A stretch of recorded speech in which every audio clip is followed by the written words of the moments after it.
Okay, it's time to see what's coming out today for our media partner, the Baltimore Banner. More than 300 years after Maryland's last documented witch trial, state lawmakers are considering a proposal to exonerate those accused of witchcraft here. And the Banner's Madeleine O'Neill joins us this morning to talk about this. Good morning, Maddie.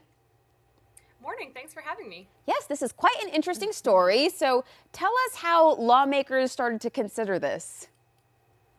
Yeah, there's actually, she's a family law attorney, Elizabeth Pugliese-Shaw in Howard County, who started researching this on her own in the last year or two, thought that it would be an interesting project and brought it to a delegate for Anne Arundel County, Delegate Heather Bagnall.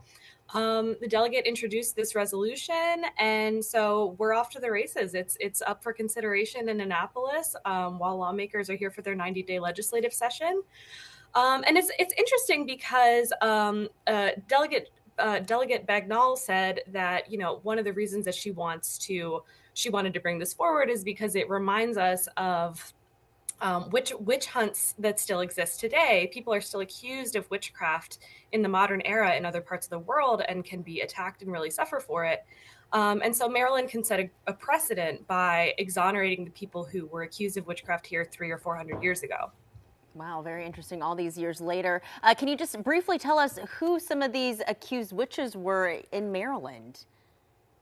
Sure. One of the most famous ones that many people might think of, even if they don't know her name, is Moll Dyer.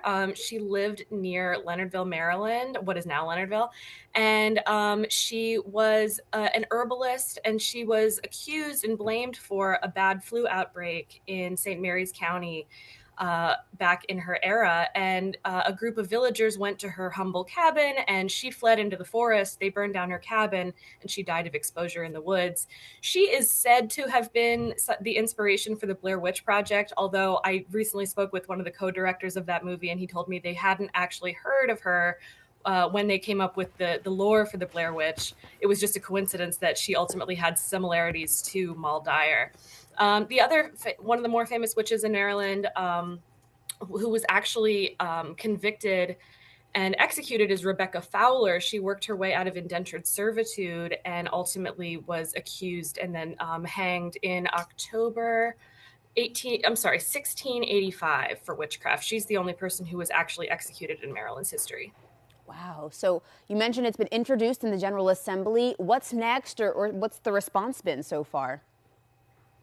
Sure. Well, what's next is it's going to go through the usual legislative process. There's going to be committee hearings on it. But and the Delegate Bagnall said she's received a lot of positive feedback. She's heard from people who are from women's advocacy organizations, from Wiccan organizations, from historians who are interested in this.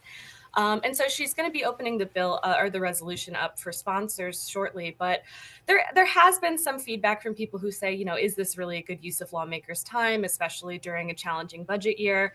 I would just say that, you know, lawmakers deal with hundreds of bills every year. This is not exactly a particularly challenging one or one that's going to take a lot of time.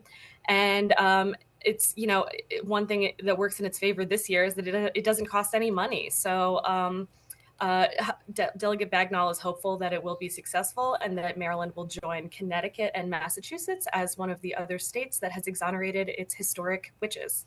Wow, very fascinating, Maddie. Thank you so much for telling us all about this. And if you'd like to learn more about this story and others from the Baltimore Banner, as always, you can head over to thebaltimorebanner.com.